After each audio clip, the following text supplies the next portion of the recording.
मित्रों नमस्कार। मैं अभिषेक चौहान। स्वागत है आपका ADRGS अकेडमी पर।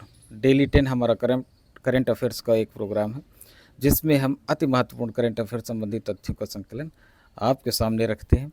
ये आपके लिए बहुत ही महत्वपूर्ण होते हैं क्योंकि बहुत ही कम समय लगता है इन्हें समाप्त करने में। 10 से 12 मिनट 13 मिनट का ये वीडियो होता है जिसे आप ज़रूर देखें क्योंकि आपको जिस समय आप एग्ज़ाम के टाइम रिवीजन करेंगे तो आपको इन सबसे बड़ा बहुत ही मदद मिलने वाली है।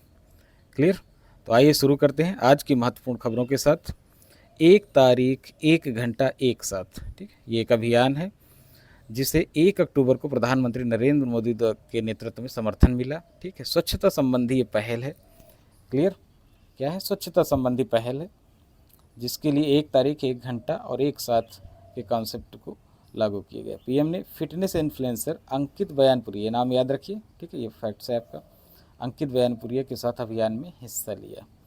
और इसके अंतर्गत 1 अक्टूबर को, ठीक है, जैसा कि बोला गया 1 तारीख और 1 घंटा निर्धारित किया गया आपको 10 बजे सुबह। ठीक, ये श्रमदान, ठीक, श्रमदान करके महात्मा गांधी को श्रद्धांजलि देने का प्रयास किया गया। तो यह है 1 अक्टूबर, ठीक है, जबकि महात्मा गांधी की जयंती क्या है 2 अक्टूबर। तो एक दिन पहले अभियान शुरू कर दिया गया है, इसलिए डेट पर कन्फ्यूज ना हो। ऑप्शन देकर अब सामान्यतः 2 ही मारेंगे अगर आपने इसे ध्यान से देखा नहीं। क्लियर? और इसी अभियान के साथ आपका स्वच्छता पखवाड़ा जुड़ा हुआ है जिसकी थीम है गार्बेज फ्री इंडिया। ठीक, ये इसी का एक सब पार्ट है। 1 तारीख 1 घंटा एक साथ अभियान के साथ का ही है और इसे 15 दिन तक कंटिन्यू किया जाएगा। पखवाड़े के तात्पर्य क्या होता है? 15 डेज। सप्ताह आप जानते हैं, वीक, मंथ जानते हैं। पखवाड़े का तात्पर्य होता है 15 दिन, 15 डेज, हाफ मंथ। क्लियर? आगे चलते हैं। मदर नेचर अभियान, ये भी हाल ही में चर्चा में रहा और इसे एप्पल कंपनी द्वारा शुरू किया गया है, मदर नेचर अभियान को। ठीक, एप्पल कंपनी के द्वारा पर्यावरण संरक्षण से संबंधित है, आप नाम से ही जान चुके हैं मदर नेचर। और इसके तहत एप्पल अपने रिसाइकलिंग प्रोग्राम को, ठीक है, जिसमें वो ओल्ड डिवाइस को एक्सचेंज करके नई डिवाइस पर लेने पर कस्टमर को क्या करता है? इंसेंटिव्स प्रदान करके प्रोत्साहित करता है। ठीक, इसे पर्यावरण संरक्षण से संबंधित क्यों माना जाता है? क्या? क्यों? क्योंकि रिसाइकलिंग प्रोग्राम है, अर्थात ये जो अपने गैजेट्स है, ठीक है, गैजेट्स जो इसके हैं उनको क्या करता है? रिसाइकिल करता है। गैजेट्स के अंतर्गत इसके मोबाइल्स आ जाते हैं, इसकी घड़ियाँ और टैबलेट, कंप्यूटर, लैपटॉप, ठीक है, सब कुछ आ जाता है। तो उन सबको आपसे ख़रीद लेता है और कुछ इंसेंटिव्स देकर आपको नया लेने के लिए प्रोत्साहित करता है। क्लियर?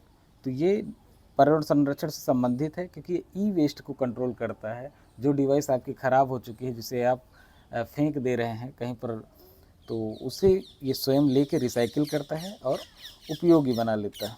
क्लियर? आगे चलें तो ई वेस्ट कंट्रोलिंग के कारण ये प्रोग्राम क्या है आपका? पर्यावरण संरक्षण संबंधित है, साथ ही एप्पल कंपनी से संबंधित है। आगे चलते हैं। पिंक बोलवर्म, ठीक, पिंक बोलवर्म क्या है? ये कपास में पाए जाने वाला, कपास के पौधों को नष्ट करने वाला कीट है, ठीक है, पेस्ट है। तो ये एक ऐसा पेस्ट है जो हाल ही में फिर से चर्चा में रहा है और इसका जूलॉजिकल नेम देख लेते हैं। जूलॉजिकल नेम आप कभी कभी पूछ लेता है तो उस पर एक नज़र आपकी पड़ी है तो आप ऑप्शन देख कर उसे खोज लेंगे। ठीक है, आपको पूरा याद नहीं करना, 2-3 बार पढ़ेंगे तो ऑप्शन से आपका हो जाएगा। ये आपका पैक्टिनोफोरा गोसिपिला, ठीक है, यह है इसका जूलॉजिकल नेम। 2-3 बार आप इसको पढ़ेंगे और ये पी से शुरू है तो यहाँ से भी आप इसको कोरिलेट कर लेंगे। आगे क्या है, चर्चा में क्यों है? राजस्थान का उत्तरी हिस्सा, हरियाणा और पंजाब का दक्षिण पश्चिमी हिस्सा, कपास की में खेती के को काफ़ी नुकसान हुआ है इस कीट से। ये कीट पहले भी नुकसान करता था। चर्चा में इसलिए है क्योंकि बीटी कॉटन सीड का प्रयोग करने के बावजूद ऐसा हुआ। ऐसा माना जाता है कि बीटी कॉटन सीड का प्रयोग करेंगे जो कि जेनेटिकली मॉडिफाइड है, ठीक है, लैब द्वारा इसे डेवलप किया गया है, एक प्रयोग एक्सपेरिमेंट द्वारा जस्टिफाइड है कि जेनेटिकली मॉडिफाइड सीड भविष्य के सीड माने जा रहे हैं। खाद्य सुरक्षा के लिए भी महत्वपूर्ण माना जा रहा है, ठीक है, खाद्यान्न सुरक्षा के लिए भी। और ऐसा इनके बावजूद भी हो गया क्योंकि यहाँ के जो किसान थे जेनेटिकली मॉडिफाइड सीड ही प्रयोग कर रहे थे कॉटन के मामले में। तब भी पीडब्ल्यू के सामने क्या थे? निष्प्रभावी और लाचार पाए गए। तो आप देखेंगे कि ये जो एक आपके सामने जो रखा जाता है हर समय कि खाद्यान्न सुरक्षा के लिए जेनेटिकली मॉडिफाइड फसलों का उत्पादन आवश्यक है वो इतना भी ज़रूरी नहीं है, क्योंकि उनकी फेल्योर भी आपके सामने है।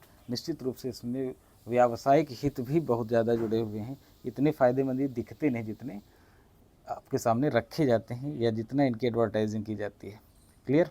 आगे चलते हैं, डेटा कुछ देख लेते हैं जो बहुत महत्वपूर्ण है। कपास की प्रोडक्शन से संबंधित स्टेट की रैंकिंग पूछी जाती है, साथ ही वर्ल्ड लेवल पर भारत की रैंकिंग पूछी जाती है। तो कपास के उत्पादन में जब राज्यों की बात करें देश के अंदर, तो गुजरात नंबर 1 है, फिर महाराष्ट्र और फिर तेलंगाना। ठीक है, पहला टॉप पे है आपका गुजरात, दूसरे नंबर पर महाराष्ट्र, तीसरा।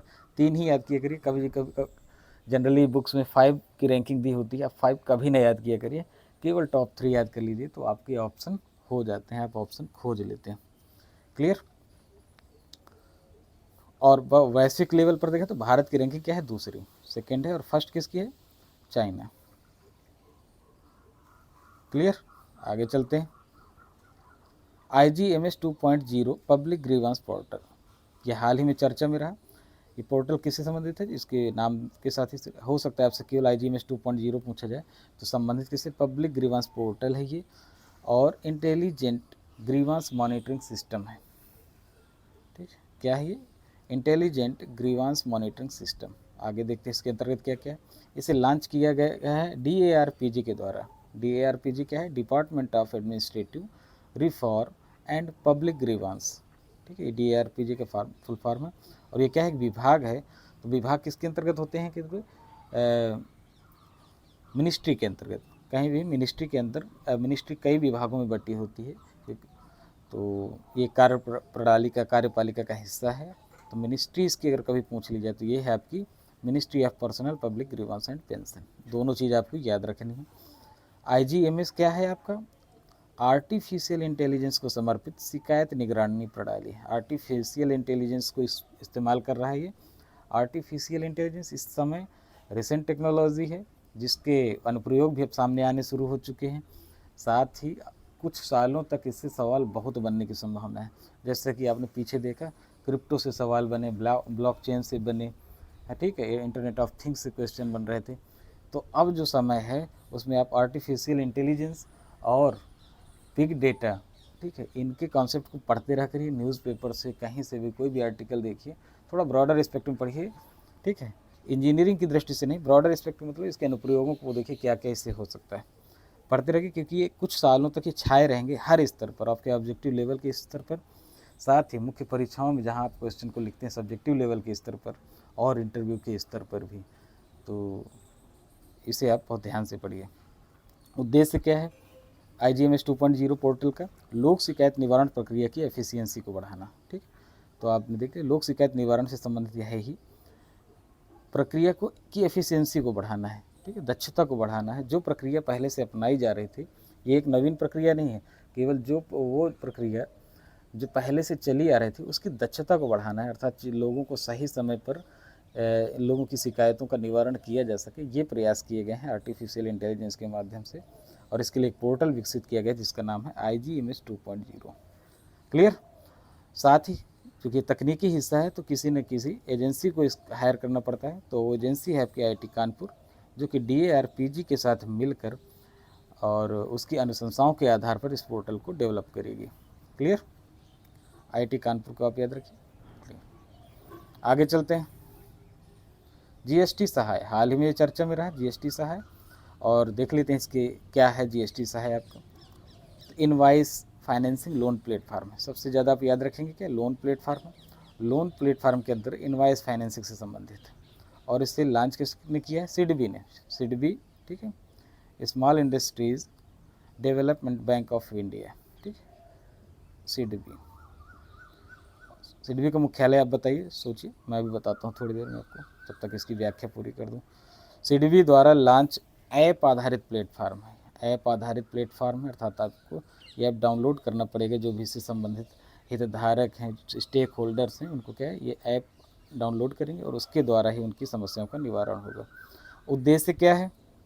MSMEs की आर्थिक और वित्तीय स्थिरता को बढ़ाना। MSMEs क्या हैं? आपके micro small and medium enterprises हैं, और ये भारत में रोजगार के मामले में सबसे ज़्यादा योगदान देते हैं। ठीक है, तो इनकी आर्थिक और वित्तीय स्थिरता को बढ़ाया जा सके, इसके लिए GST सहाय को लॉन्च किए गए हैं। और ये नीचे मैंने फुल फॉर्म इनके लिख दिए हैं, तो पूछे जाते हैं, इनको आप जरूर याद रखिए। सीडीबी का क्या है? Small industries development bank of India. और एमएसएमईज का है micro small and medium enterprises. ठीक, क्लियर। सीडीबी का अगर मुख्यालय पूछ ले तो क्या है? लखनऊ। ये भी आप याद रखें। आगे चलें।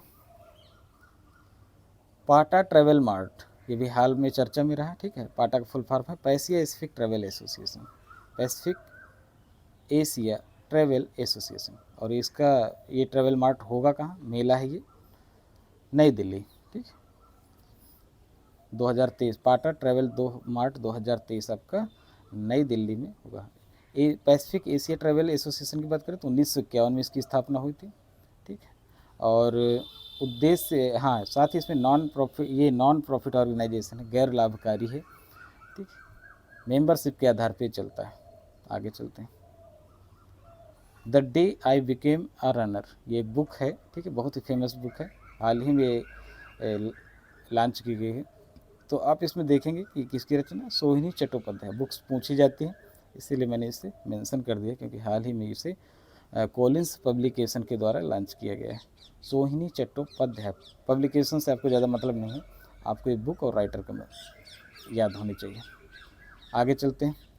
कानून प्रौद्योगिकी और न्याय पर उत्तरी क्षेत्र वन सम्मेलन, कानून प्रौद्योगिकी और न्याय पर उत्तरी क्षेत्र सम्मेलन, ये है आपका उत्तरी क्षेत्र वन सम्मेलन। ये कहाँ हुआ? नैनीताल में। ठीक, इसके विषय में बस इतना ही महत्वपूर्ण है, इससे ज़्यादा पूछेगा नहीं। आगे चलते हैं। 15वां ताशकंद इंटरनेशनल फिल्म फेस्टिवल। ठीक, 15th Tashkent international film festival, ये भी आपका चर्चा में है इस समय। और भारत का प्रतिनिधित्व इसमें किया है सूचना और प्रसारण राज्य मंत्री एल मुरुगन ने। ये डॉक्टर एल मुरुगन हैं, इन्होंने ताशकंद इंटरनेशनल फिल्म फेस्टिवल का क्या किया? भारत की तरफ से प्रतिनिधित्व किया। ताशकंद कहाँ पर है आपका? उज्बेकिस्तान की राजधानी है ये। ठीक, उज्बेकिस्तान। क्लियर। ताशकंद के लिए विषय में एक महत्वपूर्ण तथ्य कि इसे क्या बोला जाता है? सिल्क रोड का मोती, pearl of silk road. Clear, इसे जरूर याद रख लीजिए। नया फैक्ट है, आपको कम नज़र में पड़ा होगा, हो सकता है पढ़ा भी हो, पर मुझे लगता है आपको आना चाहिए। आगे चलते हैं। अंतर्राष्ट्रीय अहिंसा दिवस। ठीक, 2 अक्टूबर को घोषित किया गया यूएनओ के द्वारा। यूएनओ की एक संस्था यूएनजीए क्या है? United Nations general assembly. ठीक है, तो यूएन बोले या यूएनजीए बोले, इनमें अंतर नहीं है। महात्मा गांधी का जन्म दिवस 2 अक्टूबर जो है, उससे यूएनजीए ने कब? 2007 में अंतर्राष्ट्रीय अहिंसा दिवस अर्थात international day of non violence के रूप में नामित किया। साथ ही 2 अक्टूबर क्या है? पूर्व प्रधानमंत्री लाल बहादुर शास्त्री जयंती के रूप में मनाया जाता है। लाल बहादुर शास्त्री का भी जन्म 2 अक्टूबर को हुआ था, तो 2 अक्टूबर को 2 महत्वपूर्ण महान विभूतियों का भारत में जन्म होता है। ठीक, क्लियर। आगे चलते हैं। लाल बहादुर शास्त्री आपके किस नंबर के प्रधानमंत्री हैं? बताइए। दूसरे नंबर के। ठीक है, जवाहरलाल नेहरू के बाद प्रधानमंत्री बनते हैं। वर्ल्ड हैबिटेट डे, ये भी बहुत चर्चा में रहा, बहुत ही इंपॉर्टेंट है आपके लिए इस समय। वर्ल्ड हैबिटेट डे, ठीक है, विश्व पर्यावास दिवस दूसरा नाम है इसका, WHD इसको शॉर्ट में बोलते हैं। ठीक, WHD या विश्व पर्यावास दिवस। 2 अक्टूबर को इस बार, देखिए मैंने मेंशन किया है इस बार, अर्थात ये इसकी डेट बदलती रहती है, और क्यों बदलती रहती है आप देखेंगे अभी।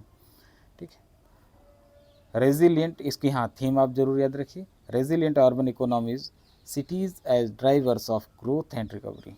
Clear, resilient urban economies, cities as drivers of growth recovery, theme आपने याद कर ली।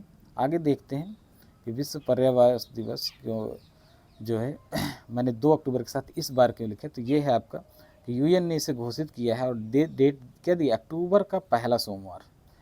एग्जैक्टली 2 अक्टूबर नहीं बोला गया इसमें कभी, क्या बोला गया? अक्टूबर का फर्स्ट सोमवार। तो जो भी होगा, तो इसीलिए डेट क्या है आपकी चेंज होती रहती है। जैसे 2022 में हुआ था ये 3 अक्टूबर को। ठीक है, तो इस बार हुआ 2 अक्टूबर। तो ये डेट आपको नहीं याद रखनी है, क्या याद रखना है? अक्टूबर का पहला सोमवार। इस बार 2 अक्टूबर को हुआ, तो ये दोनों चीज़ आप याद रख सकते हैं। पर्यावरण दिवस पर्यावरण यहाँ गलत लिखा है, पर्यावास दिवस है। क्या पर्यावास, पर्यावास का तात्पर्य क्या है, हैबिटेट। ये मानव आवास के बुनियादी अधिकार की वकालत करता है, इसका नाम ही ऐसा है। तो लेकिन आप इसमें कंफ्यूज ना होइए कि ये वाइल्ड एनिमल्स के लिए पर्यावास की बात कर रहा है। बात किसकी करें, मानव आवास के बुनियादी अधिकार के लिए। ये आपको याद रखना है कि मानव आवास की बात करते हैं। आगे चलते हैं। ठीक है, तो ये रहे आपके महत्वपूर्ण घटनाक्रम। ठीक है, आप इनको देखिए, 10-12 मिनट ही मुश्किल से लगते हैं और आप एक महीने में 300 महत्वपूर्ण तथ्यों से परिचित हो जाएंगे। फिर आगे दूसरे महीने में आप इस तरह कैलकुलेट कर लीजिए, 5-6 महीने का आपको कलेक्शन करना होता है। इस तरह होता रहे, आपका जो है एक अच्छे स्तर पर ये तैयार हो जाएगा, जिससे आप लाभ उठा सकते हैं। और ये बिना बर्डन के होगा, आपको बिना कोई एक्स्ट्रा एफर्ट किए होगा। ठीक है, तो ठीक है, मिलते हैं अगले उसमें। Thank you very much.